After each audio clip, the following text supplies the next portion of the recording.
নমস্কার সবাইকে মুড়ি ব্লগে আপনাদের অনেক অনেক স্বাগত জানাই।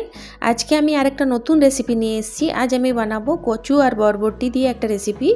দেখুন এগুলো কচুগুলো লম্বা লম্বা হয়, আর আলতি যেগুলো বলে ওগুলো একটু ছোট ছোট হয়।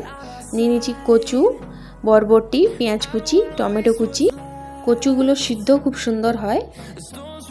আমি বানাবো প্রেসার কুকারে, তার জন্য একটা প্রেসার কুকার বসিয়ে নিয়েছি গ্যাসের মধ্যে। কুকারটা যখন গরম হয়ে যাবে দিয়ে দেবো সর্ষের তেল। তেলটা যখন গরম হয়ে যাবে দিয়ে দেবো গোটা জিরে আর দিয়ে দেবো দুটো শুকনো লঙ্কা,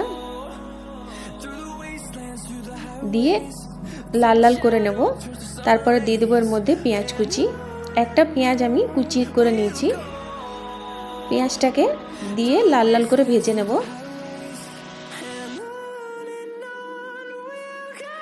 পেঁয়াজটা যখন লাল লাল হয়ে যাবে তখন আমি এর মধ্যে দিয়ে দেবো কচুগুলো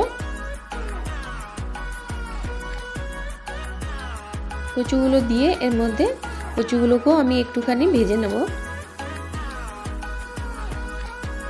দিয়ে মিক্স করে নেব। এই কচু বরবটি রেসিপিটা খেতে খুবই ভালো লাগে, আমার হাজব্যান্ড খুবই পছন্দ করে।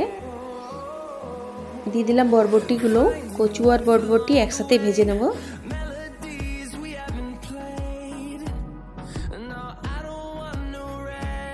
এরপরে দিয়ে দেবো এর মধ্যে স্বাদ মতো নুনটা দিয়ে ভালো করে মিক্স করে নেব।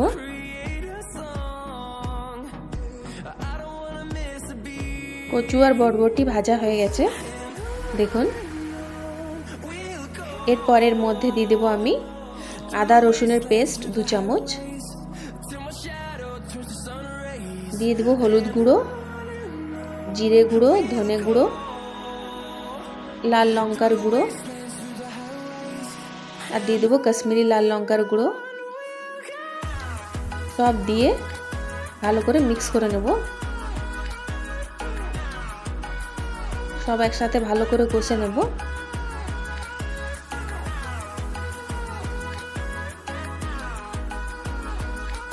এরপরে একটুখানি জল দিয়ে মশলাটাকে ভালো করে কষবো। আমার ভিডিও যদি আপনাদেরকে দেখতে ভালো লাগে তাহলে সাবস্ক্রাইব করবেন, লাইক করবেন, কমেন্ট করবেন আর ঘরে একবার ট্রাই করে দেখবেন। এখন বর্ষা সিজনে খুব সুন্দর বাজারে কচু পাওয়া যায়।